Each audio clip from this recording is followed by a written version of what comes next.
Hi, folks. You're listening to Ralph Emery Show, and this is Ray Stevens. I'm Ralph's guest here tonight. What is this, Ralph? Well, no one is in this room, in folks. In various parts of the United States, it's on at all hours of the day and night. Oh. In some spots, we're on early in the morning.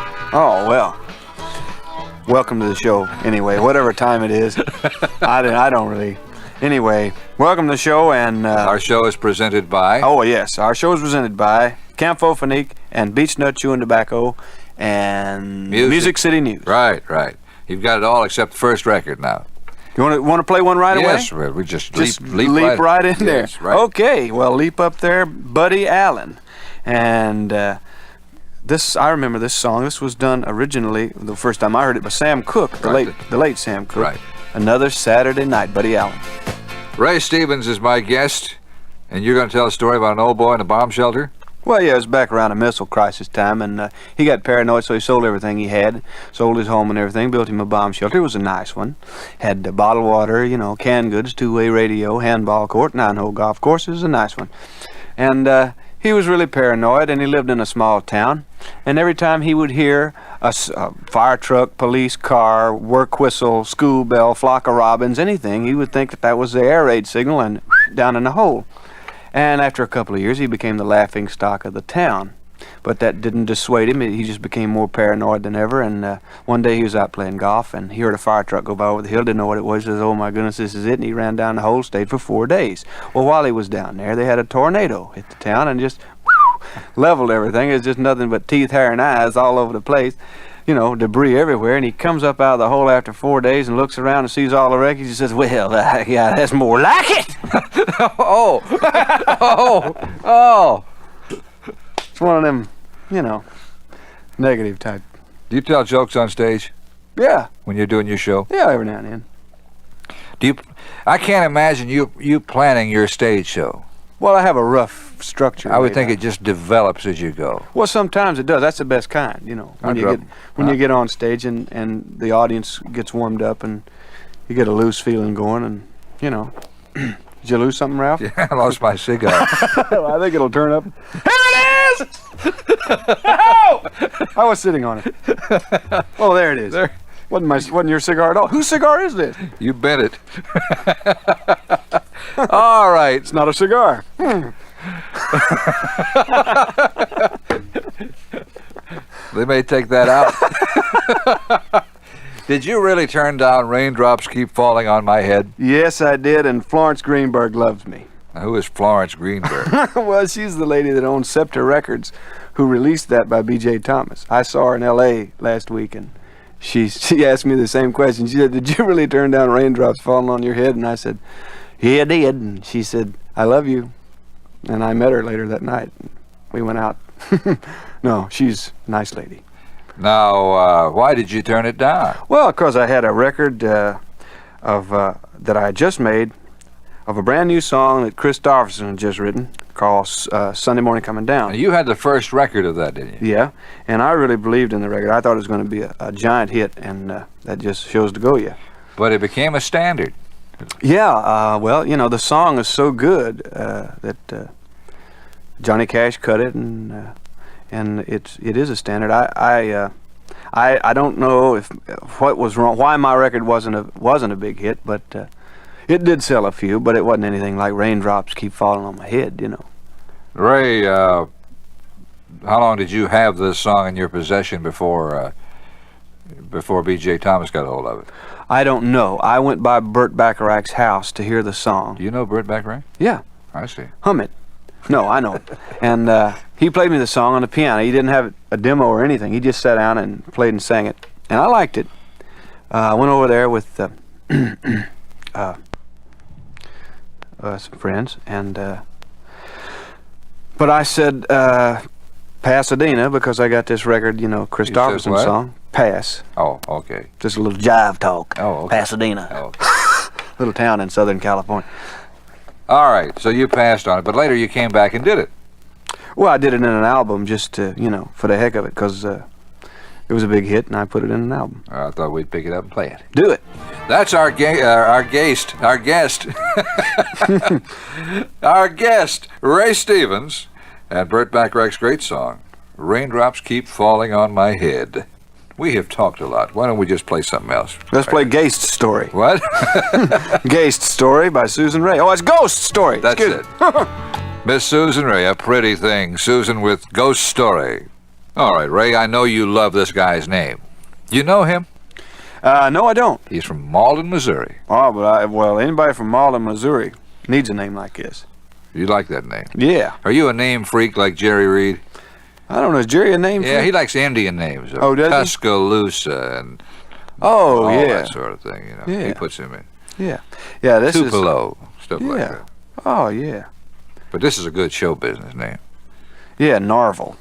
Okay. Sort of reminds you of an orange. That there's a Narvel orange. Oh, it's a naval orange. Oh no, navel orange. That's what Is they that call what they are? Yeah. Son of a gun. And all this time. I'm trying to be your straight man. Oh, Narvel Felts. That's naval felts. Naval Felts. It's a song about an orange. All right, Ray Stevens is my guest. Ray, you've sung for presidents, haven't you? Well, yeah, I did one time.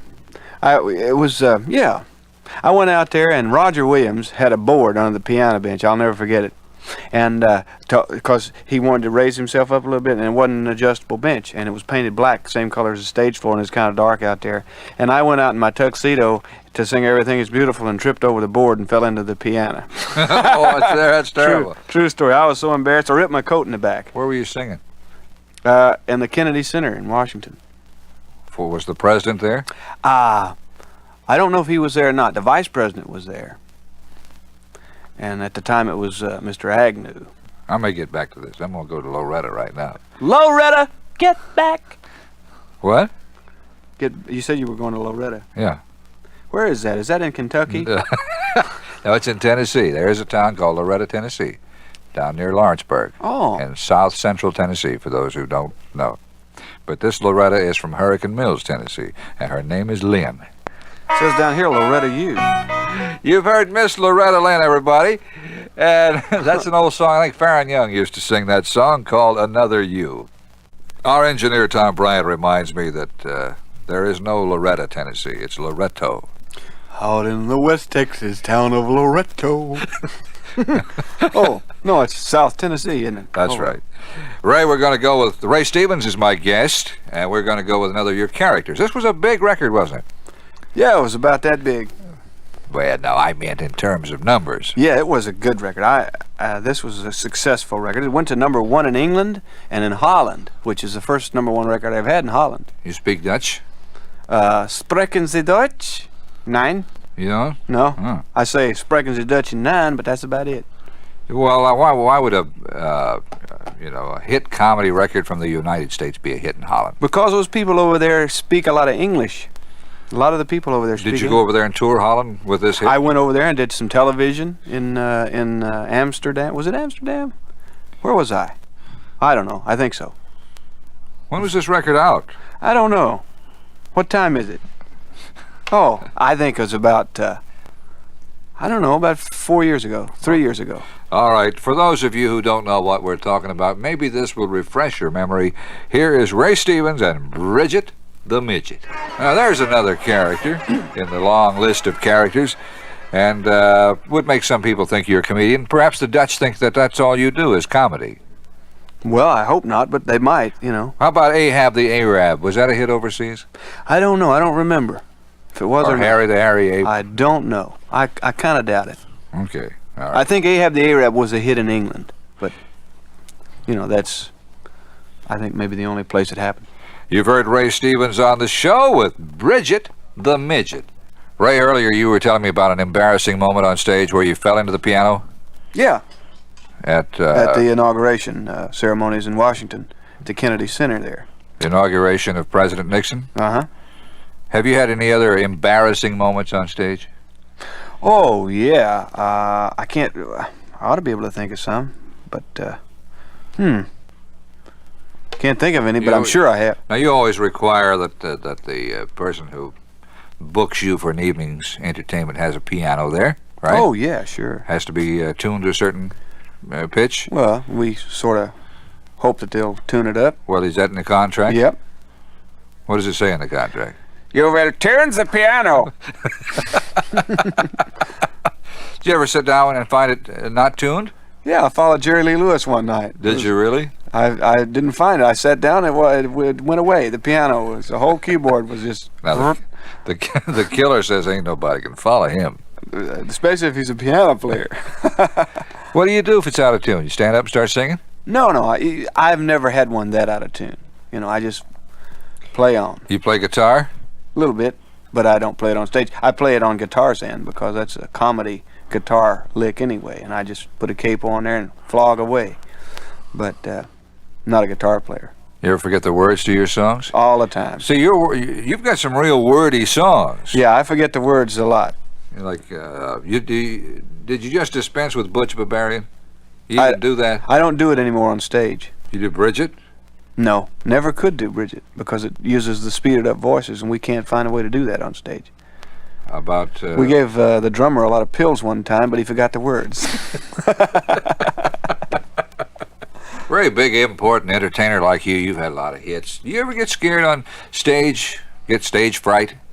I don't much anymore. I used to, I very seldom, get stage fright. I mean, I haven't had it for quite a while.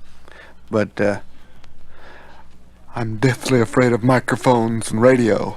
What about, if you're losing your voice? Since your voice... You mean if you get hoarse? Yeah. Well, yeah, that's a problem. You can really, especially in like Las Vegas where it's so dry and hot.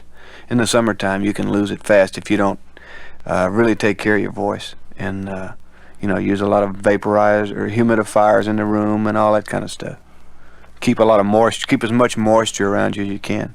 Do other entertainers give you advice on, what to do for a sore throat? Things Oh, like yeah, that? sure. What do you do for a sore throat? Well, if your throat is sore this afternoon and you've got to sing a bunch tonight. Yeah, I put as much moisture to breathe around me as I can. Do you drink certain things like honey? Tea and honey, yeah. Does that work? I don't know. I think it might help a little. I've heard that tea and honey work. Yeah, I think it might help. All right.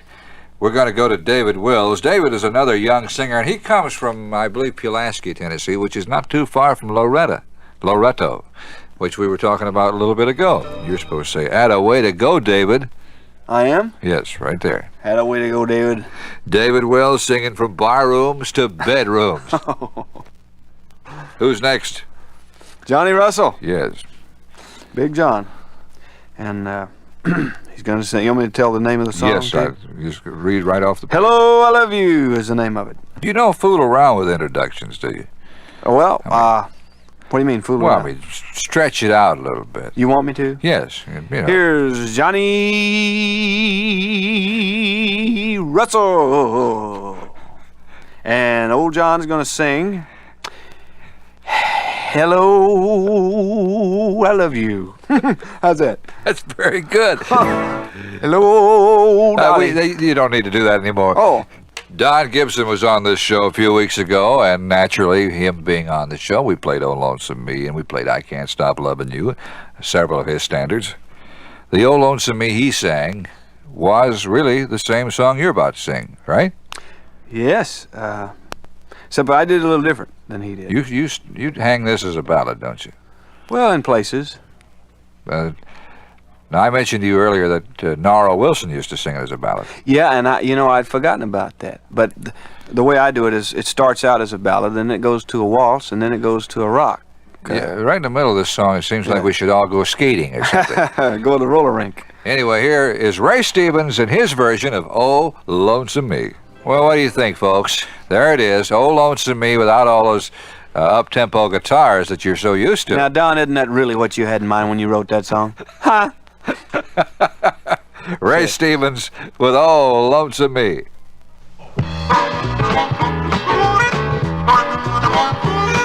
My friends, we've got to go. I thank you so much for listening. Our show presented by Beach Nut Chewing Tobacco, by Campo Fanique, and by the Music City News. Right. Ray, thank you so very much for being our guest. Thank you, Ralph. I'll see you tomorrow. You sure will. We have one more shot at it. Maybe we'll get it right this time, folks.